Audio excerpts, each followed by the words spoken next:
दोस्तों एक बार फिर से आपका स्वागत है हमारे इस चैनल पे। आपको पता ही होगा पिछले दिनों नेपाल में क्या कुछ हुआ है। तख्ता पलट वहाँ हुआ है, ओली सरकार चली गई, पूरा का पूरा सिस्टम वहाँ चला गया। जो क्या पक्ष क्या विपक्ष सबको मारकर भगा दिया गया देश से। जेनजी का ये प्रदर्शन हो रहा था जिसमें 22 लोग मर गए, 22 जो नौजवान थे वो मर चुके थे।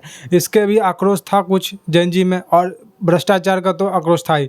ये कहने को तो पकड़ा था सोशल मीडिया बैन से ये मुद्दा, लेकिन सोशल मीडिया बैन एक बहाना था, क्योंकि ओली सरकार जो है आग में घी डालने का काम ये ऐप बैन कर की थी। उसके बाद इनको मौका मिल गया था तो ये लोग प्रोटेस्ट किए, लेकिन नेता को भगाया, रिजाइन किया, चलिए ठीक है। वहाँ तक अपने ही देश के संसद भवन, कोर्ट को या फिर राष्ट्रपति भवन सभी को जला दिया गया। किसी भी सरकारी तंत्र जो ऐसी बची नहीं जिसको ना जलाया गया हो। तो उसको तो जलाया, लेकिन जो कैदी भागे जेल से तोड़कर फरार हो गए, कहीं 500 कहीं 1500, कहा जा रहा है कि 3-4 हज़ार तो कैदी भाग गए नेपाल से, जेल से। ये सारा कुछ नेपाल में हुआ है। सुपरमार्केट से लोगों ने लूटा, सुपरमार्केट को, फ्रिज, टीवी, कूलर, एसी, जो खाने पीने की सामान थी। तो ये जो सेम पैटर्न है बांग्लादेश, म्यांमार, ये सब श्रीलंका होते हुए नेपाल में भी आया। तो ये जो साफ पता चल रहा है कि अमेरिका का इसमें इंटरफेरेंस है, और अमेरिका तबाह करना चाहता है चीन के जो पड़ोसी देश है, जिसे अच्छा उसका संबंध उसको, और जो चाइना है वो इंडिया को परेशान करना चाहता है।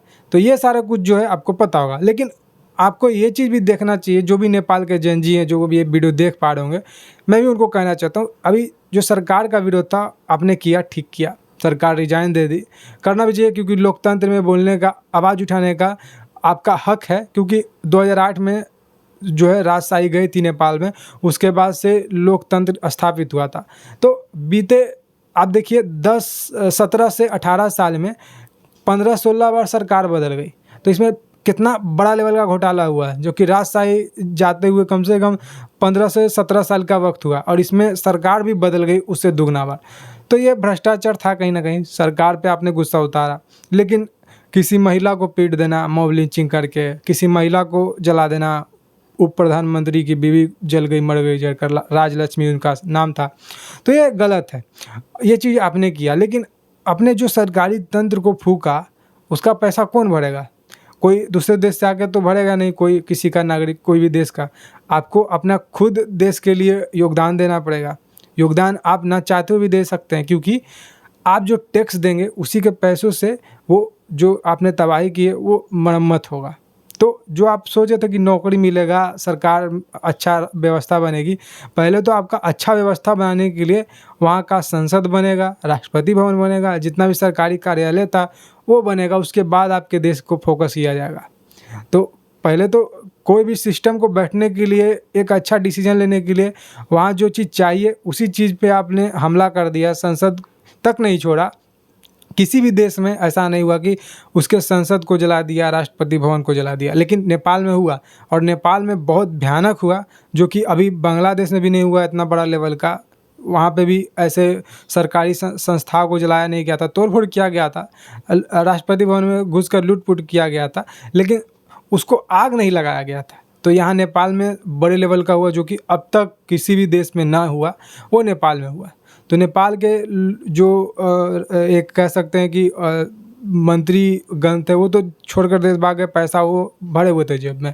लेकिन इसमें जो बीच में पिसा नेपाल का जो आम जनता है, जो गरीब जनता है, जो मिडिल क्लास जनता है, वो पिसा।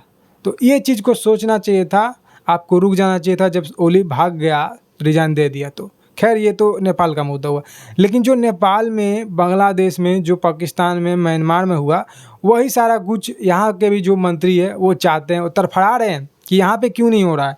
आपने देखा होगा जो नेपाल में घटना हुई है उसी का वीडियो ले लेकर एक्स पे वो ट्वीट कर रहे हैं कि ये हुआ, नेपाल का एक वित्त मंत्री है, उसको दौड़ा कर भीड़ ने मारा था। तो एक महिला जो फाइटर एयरफोर्स की रह चुकी है, अभी कांग्रेस की नेता है, वो कहती है कि साड़ी में भागना दिक्कत हो सकता है।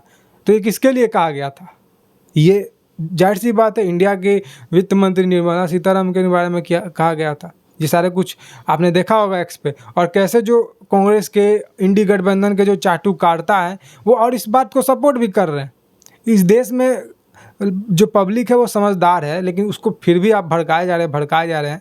तो कहीं ना कहीं आपको जब भी ये जनता भड़केगी, सबसे पहले कांग्रेस के इंडी गठबंधन के लोगों को, नेताओं को पीटेगी। मोदी तो भाई सन्यासी है, उसका परिवार आप देख लीजिए कैसे रहता है, वो खुद कैसे काम करते हैं। और राहुल गांधी अभी 14 या 15 दिन का दौरा पर बिहार में आए थे, खूब SIR चिल्लाया, गर्दन उर्दन दर्द कर गया होगा या फिर बॉडी पूरा पेन हो रहा होगा, तो मलेशिया चले गए, थाईलैंड चले गए, सॉरी, वहाँ पे मसाज कराने। तो जो व्यक्ति बिहार में आकर SIR चिल्ला कर जाता है 15 से 16 दिन में, और उसको बॉडी पेन होने लगता है, वो प्रधानमंत्री क्या बनेगा? पता चलेगा कि प्रधानमंत्री उसको बना दिया गलती से बनेगा तो नहीं, गलती से अगर बना दिया तो एक दिन काम किया, 20 दिन का छुट्टी लेकर विदेश चला गया। तो ये हाल है राहुल गांधी का, और ख्वाब बड़ा बड़ा प्रधानमंत्री बनने का। और ये जो आपने देखा होगा, शायद से सुरेंद्र सिंह राजपूत एक कांग्रेस का प्रवक्ता का नाम है, उसका कल मैं देख रहा था ABP न्यूज़, शायद से उस पर एंकर थी एक, उसके साथ जो है ये भिड़ गया। वो पूछ रही थी कि ये आपने ट्वीट किया है, तो ये आप देश के युवाओं को क्या संदेश देना चाहते हैं? आप देश को भड़काना चाह रहे हैं। चित्रा त्रिपाठी नाम था उस एंकर का। तो उसी पे ये बंदा भड़क गया, उसको ही जैसे जैसे बोलने लगा। इसी से पता चलता है कांग्रेस के एक छोटा से छोटा प्रवक्ता का भी बोलने का लिहाज नहीं है, महिला से कैसे बात किया जाता है, और सोशल मीडिया पे बैठ के क्या संदेश दे रहे देश को, नेशनल टीवी पे बैठ के। ये फ्रस्ट्रेशन है कि मोदी जो है वो 15 साल होने जा रहा है, अब 3-4 साल में हो जाएगा 15 साल मोदी को गद्दी पे बैठे हुए। तो 3 सालों से अब जो है वो 3 बार से कैसे वो प्रधानमंत्री बन जा रहा है? कांग्रेस जो है वो क्यों नहीं सत्ता में आ पा रहा है? इंडिया गठबंधन साथ मिल के लड़ा, वो क्यों नहीं बना? तो इसके लिए हैसियत चाहिए, हैसियत जो कि इंडिया गठबंधन में है नहीं।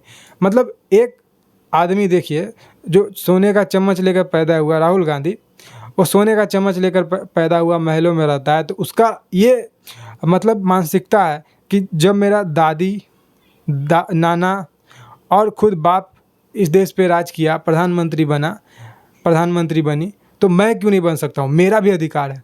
ये कोई इंडिया का जनता जो है या फिर पूरे इंडिया किसी के बाप का बकौती नहीं है। जिसको ये पब्लिक बैठाएगी वही गद्दी पर बैठेगा। और अभी जो आदमी बैठा हुआ है वो सही जगह पे अपना बैठा हुआ है। तो वोट चोरी करके मुद्दा कुछ नहीं है, तो आप बोल रहे वोट चोरी करके। तो इस देश में भी आपको पता ही है, तख्ता पलट कराने का कोशिश किया गया। दिल्ली वाला आपको दृश्य याद होगा, कैसे किसान आंदोलन में हुआ था। कहने वो किसान आंदोलन था, लेकिन किसान के भेष में कौन से वो भेड़िए थे, आपको ये चीज़ पता होगा। शाहीन बाग देखा होगा आपने, ये सारा कुछ पता होगा। तो ये जो साले कांग्रेसी वाले हैं, वो चाहते हैं कैसे देश में अराजकता फैले, कैसे बीजेपी को उखाड़ दे, और कैसे हम सत्ता में काबिज हों। अभी देखिए चाइना के साथ कितना साल पहले जो एंटोनियो दो माइनो और राहुल गांधी जो MOU साइन करके आए थे, वो क्या चीज़ का MOU है, क्या नहीं है, उस पर डिटेल नहीं दिया गया। और मोदी को बोलते हैं कि आप ऑपरेशन सिंदूर में बात करिए, डिटेल दीजिए। ये प्रधानमंत्री जी ये नहीं किया, वो नहीं किया। आप बताइए कि आप चाइना से क्या MOU साइन करके आए? और जिन लोगों को लगता है कि आप जो है ये राहुल गांधी को जिता कर गद्दी पे बैठा देंगे, आपको ख्वाब देखना है, देखिए, अच्छा बात है। लेकिन सच्चा में वो प्रधानमंत्री रियल लाइफ में वो बन नहीं सकता है। सपने में बन सकता है, रियल लाइफ में नहीं बन सकता है। जिनको शौक़ है उसका जूते पॉलिश करने का, बढ़िया से जूता पॉलिश हुआ था, कुटाई जो हुआ था, इसके जो राहुल गांधी के जो प्रोटेक्शन में जो थे, उन्होंने अपने बूटों से, लातों के बूटों से मारा था, जो पब्लिक को मार के भगाया था गाड़ी में जो सट रहे थे राहुल गांधी से हाथ मिलाने के लिए। कैसे सिक्योरिटी ने इसके राहुल गांधी ने उसको पब्लिक को मारा था लातों से, ये सारे चाटुकारिता को पता चल गया होगा। खैर मोदी जो है, मोदी के सिक्योरिटी को तो आपने ये चीज़ करते नहीं देखा।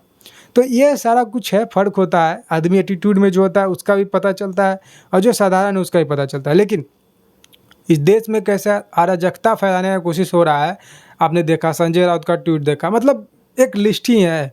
अब मैं एक एक गिनौना बैठूंगा तो वीडियो बहुत लंबी हो जाएगी, लेकिन एक लिस्ट है कि यहाँ के जो विपक्ष के नेता है वो चाहते हैं कि ऐसे नहीं तो ऐसे कुछ भी करके गद्दी पर बैठ तो जाएं। तो यहाँ पे ये जो आर्मी है वो देखने के लिए नहीं है, और ये जनता जो है सबसे पहले वो बुड़बक नहीं है, कोई मुद्दा आएगा वो जनता जानती है कि कौन मुद्दा सच्चा है और कौन मुद्दा जो है वो झूठ नैरेटिव फैलाया जा रहा है। बिहार में एसआईआर ऐसा ही हुआ, एसआईआर का आप रोना गा रहे थे यहाँ पे बिहार में क्या होगा? कुछ नहीं होगा। ज़्यादा वोट आएगा, सीट आएगा तो 2 से 3 सीट आप जीतेंगे, उससे ज़्यादा सीट जीतने वाले नहीं हैं। कांग्रेस को उखाड़ फेंका 2014 में तो ये जनता थी, तो जनता जो है वो सब जानती है, सब देखती है, बस वो चुप रह के अपना काम करती है। तो ये सारा कुछ कौन अभी बांग्लादेश और नेपाल जैसा दृश्य भारत में चाहता है, वो सारे जनता को पता है कि कौन असली है, देश का कह सकते हैं देशभक्त है, और कौन जो है वो विदेशी है। वो चाहता है कि कब से विदेशी ताकत का यहाँ पे कब्जा हो जाए, ताकि फिर जो हिंदुस्तान टुकड़े टुकड़े में बढ़ जाए, फिर नया पाकिस्तान को जन्म देने वाला इंडिया जो है वो दुख सहे। तो ये सारा कुछ पता है पब्लिक को, पब्लिक जानती है, पब्लिक बुड़बक नहीं है। कोई क्या कह रहा है नहीं कह रहा है, वो सारा कुछ को पब्लिक देख रही है, और ये जो है चीज़ को मीडिया भी कवर कर रही है। कुछ मीडिया जो है वो उनके साथ है, कवर नहीं कर रही है, या फिर उनके चापलूसी करती है। जैसे कि रवीश कुमार देख लीजिए, चापलूसी करती है। रवीश कुमार का एक वीडियो आपने देखा होगा, बहुत अच्छा वीडियो बना है। इससे पता चलता है कि कैसे रवीश कुमार वो है जो राहुल गांधी का पैर चाटता है, तलवा चाटता है, कैसे तलवा चाट चाट कर उसको साफ करते रहता है, उसको बताता है कि ये है देश का रियल हीरो। आपने रवीश कुमार को देखा होगा, ओली चोर गद्दी छोड़, वहाँ पे नेपाल में जो नारा लगा था, तो रवीश कुमार क्या कह रहा है, ये नारा तो इंडिया में लगा था, वोट चोर गद्दी छोड़। तो देखा आपने ये कैसे नेपाल तक चला गया, पॉपुलर हो गया। तो ये क्या जताने का कोशिश हो रहा है, यही चीज़ आप देखिए। रवीश कुमार हो, ऐसे पत्रकार 3-4 हैं जो वो दोगले लोग, वो देश के गद्दार हैं, देश के लिए हित नहीं चाहते, अहित चाहते हैं। ये जो है ये लेफ्टिस्ट मानसिकता के लोग हैं, दोगले सब। ये सारा कुछ आपको देखना पड़ेगा, और मैंने जो चीज़ बोला वो चीज़ तो आपको पहले से पता ही है, मैं सिर्फ और उस पर प्रकाश डालने का कोशिश कर रहा था। तो आप बताइएगा आपका क्या मानना है। फिलहाल आज के इस वीडियो में इतना ही। जय हिंद, वंदे मातरम, जय श्री राम।